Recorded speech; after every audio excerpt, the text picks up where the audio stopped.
I'm Michael Babienko. And I'm Caitlin Babienko. And this is our pre-trip live stream test thing. Make sure that it works on the trip. On the trip, yeah. So we're live streaming here from my cell phone using the front-facing camera. And we are excited to be sharing with people over the next few days. And this is a whole test setup and everything. So we have our laptop sitting right here, and I see it like 15 seconds behind or whatever. But it seems to be working well, which is great. So the internet's holding up, and we hope and pray that the internet will hold up once we get to Japan as well, since we'll be using we'll have some sort of data plan or something. That's TBD over the next few days. So anyway, without further ado, welcome to the first official live stream from Shoes at the Door. Yeah. So, I guess I'll talk first. Yeah, go ahead. This is chill. So, excuse me.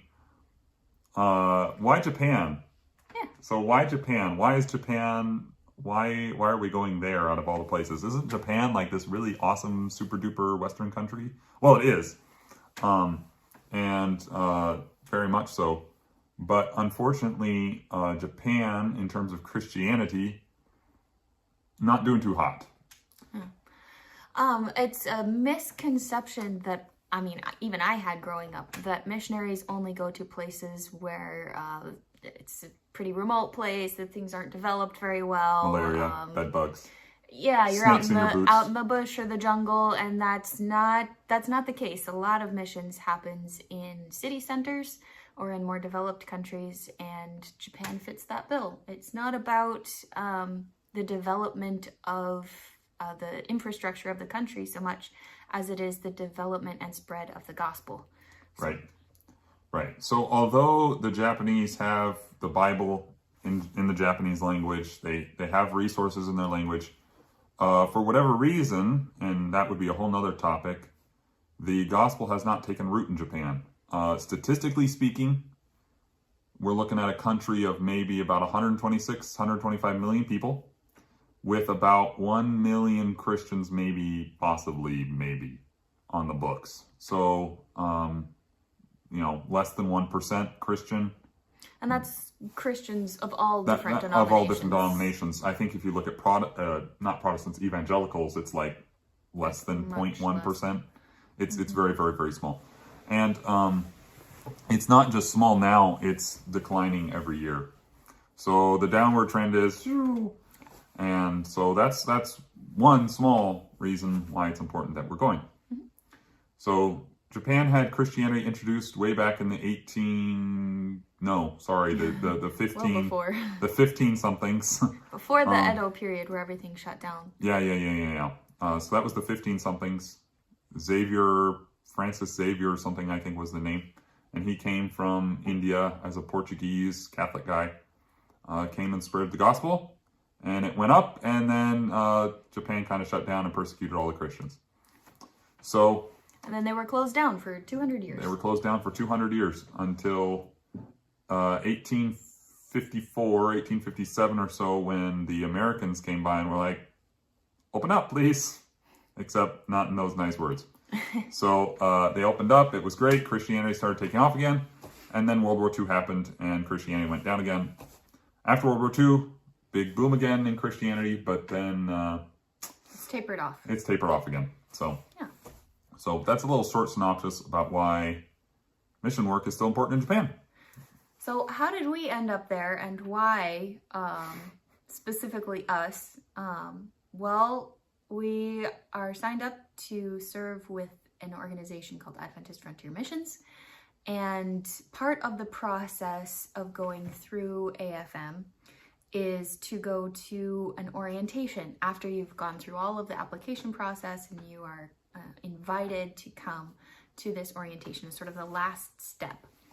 So we went to that, and we have experience with AFM. We both work for the office, and Michael served as a missionary with them in the past.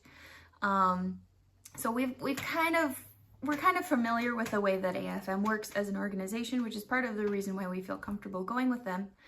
But it also means that we've seen other couples go through orientation before. And so we were kind of aware of what to expect. All couples fill out a top 3 countries or places, people groups that they're interested in reaching, places that they feel like their family would fit or their skills would work in. And then when you get to orientation, you meet with the Human Resources Committee to sort of discuss over those options and see if there are any others that might be a good fit and decide really which one your family is going to meet.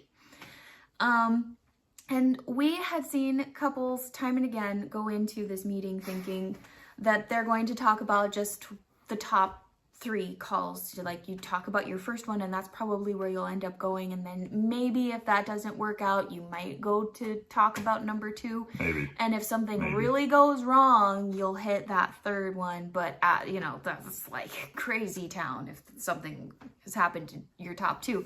And then they get into orientation, and the committee pulls out this whiteboard, and they're like writing all of these different places that you've never heard of before, and peoples you didn't even know needed missionaries, and all of this stuff.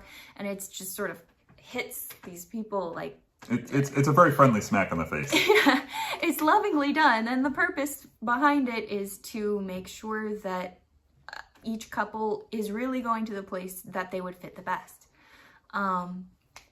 But it's often something that takes people quite by surprise. So we were expecting this.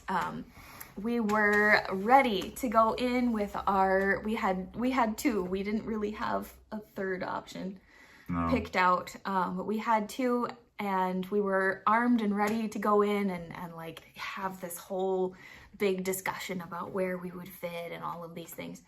And we walk in to the committee, sit down, they open with prayer, and then the entire committee looks at us and just says, "Yeah, we want you to go to Japan. We all think you should go to Japan." The entire committee. It was a unanimous decision. Yeah, it was very surprising. I don't even think they pulled out the whiteboard at all. No. No whiteboards were pulled out. And it took us by surprise. And we looked at them and were kind of like, Are you sure? Like, I looked at the president of the organization, and the president of the organization, nice guy, he's always like, you could go here, you could go here, you could go here. Mr. Idea Man. Yeah. And I look at him, I'm like, isn't there somewhere else we should be thinking about? And he looks at me, and he just goes... Yeah, he had 1 or 2 other potential ideas, but they're kind of like, only if Japan doesn't work out, kind of a thing. Basically.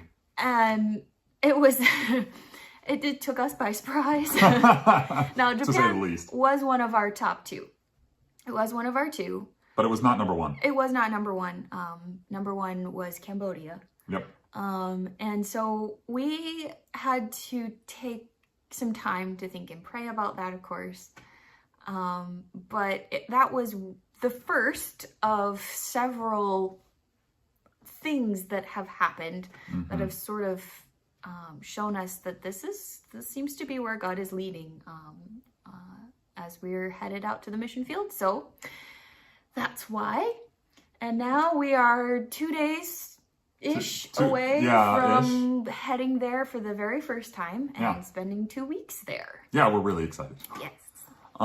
So we are, obviously we said this is kind of a test live stream, but we are going on Wednesday, and long flights, if you've ever done a trans-Pacific flight, they are very long, and but it's worth it. Yeah. So we are flying all the way there on Wednesday, arriving later, and taking a 2-week trip. So we'll be starting in Tokyo. We'll stick around,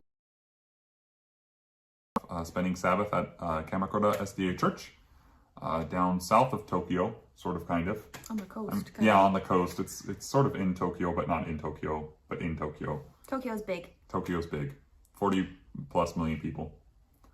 Anyway, then we'll head west from there and spend a few days at Kyoto and Osaka. And then head west from there to Hiroshima.